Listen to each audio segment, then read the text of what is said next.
మంటి ఘట్టములలో ఐశ్వర్యం 2 కొరింథీ 4:7. అంధకారములలో నుండి వెలుగు ప్రకాశించునుగా కని పలికిన దేవుడు, అంధకారములో నుండి వెలుగు ప్రకాశించునుగా కాని పలికిన దేవుడు, తన మహిమను గూర్చిన జ్ఞానము యేసుక్రీస్తునందు వెల్లడిపరచుటకు మా హృదయములలో ప్రకాశించెను గనుక మేము మమ్మను గూర్చి ప్రకటించుకొనుటలేదు గాని క్రీస్తు యేసును గూర్చి ఆయన ప్రభువనియు మమ్మను గూర్చి మేము ఆయన దాసులమనియు పరిచారకులమనియు ప్రకటించుచున్నాము. అయినను ఆ బలాధిక్యము ఆ బలాధిక్యము మా మూలమైనది కాక దేవుని అందైనట్లు దేవునిదై ఉండునట్లు మట్టి ఘట్టములలో ఈ ఐశ్వర్యము మాకు కలదు. అద్దుగో దేవునికి మంటి ఘట్టము అంటే మానవ శరీరం. మానవ శరీరంలో దేవుని బలము అనే ఐశ్వర్యం మేము కలిగి ఉన్నామన్నాడు. ఒక మాట బాగా వినాలి. సేవ చేసేవాడు కూడా వినాలి ఈ మాటలు. సేవ చేయాలనుకునేవాళ్ళు, సేవ చేసేవాళ్ళు వినాలి. మంటి ఘట్టములలో దేవుని బలమును ఐశ్వర్యం. పౌలుని చూస్తే సరైన బట్ట ఉండదండి. పౌలుకి సరైన పర్సనాలిటీ కూడా ఉండదు. సన్నగా బలహీనుడై ఉపవాసాలు ఉంటా బాగా వీక్ అయి ఉంటాడు. పాపం ఆస్తులు ఏం లేవు.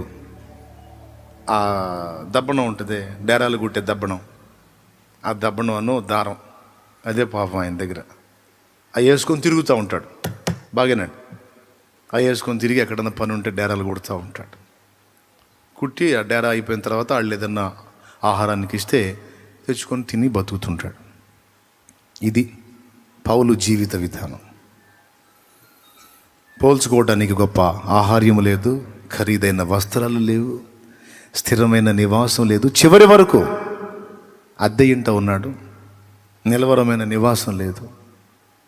ఒక రకంగా చెప్పాలంటే ఇప్పట్లో పౌలు కానీ ఒకవేళ మన మధ్యలోకి వస్తే అసలు అతను కూటమైనాక మీరు ప్రార్థన చేయించుకోరు ఆయన చేత.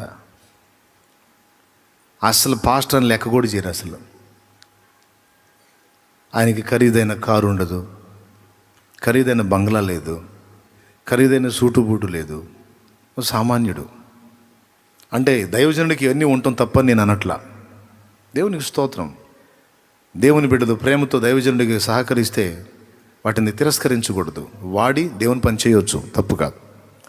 కానీ పౌలు పరిస్థితి మనం కానీ గమనిస్తే వెలిచూపులకి అతడు అంత ఆరోగ్యవంతుడైనట్టు కనపడడు, రోగిలా కనపడతాడు.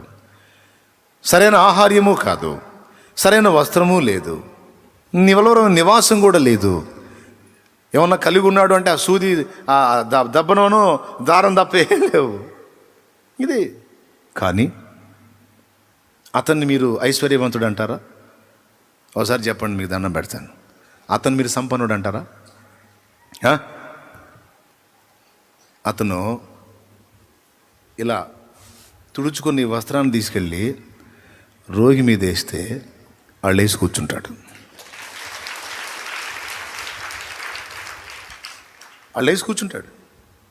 ఏం లేదు, ఆయన ఇలాగ అనుకొని ఇలా, ఇదేంటిది, ఏంటిది ఇది,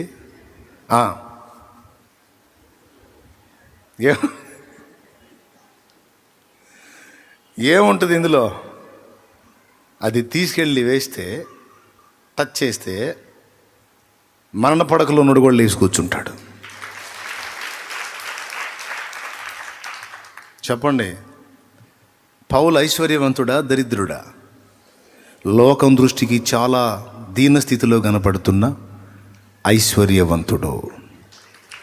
ఏమిటి పౌలు ఐశ్వర్యం అంటే? దేవుడే నడికట్టు తీసుకెళ్ళేస్తే పేషెంట్ మీద లేస్తాడు. పేతురు అయితే డైరెక్ట్గానే చెప్పాడు. శృంగారం అను దేవాలయం దగ్గర పుట్టినది మొదలుకొని కుంటివాడైన మనుషుడు పేతురు యోహాన్లు ప్రార్థనా స్థలానికి ఎక్కి వెళ్ళుచుండగా భిక్షమడుగుటకు వారిపైన లక్ష్యం ఉంచాడు. దేవునికి మహిమ కలుగునుగాక. హల్లెలూయా. అప్పుడు పేతురు ఏమన్నాడు? వెండి బంగారంలో నా యొద్ద లేవు అన్నప్పుడు వాడికి ఏం కలిగింది? కూర్చొని అడిగేవాడికి నిరాశ.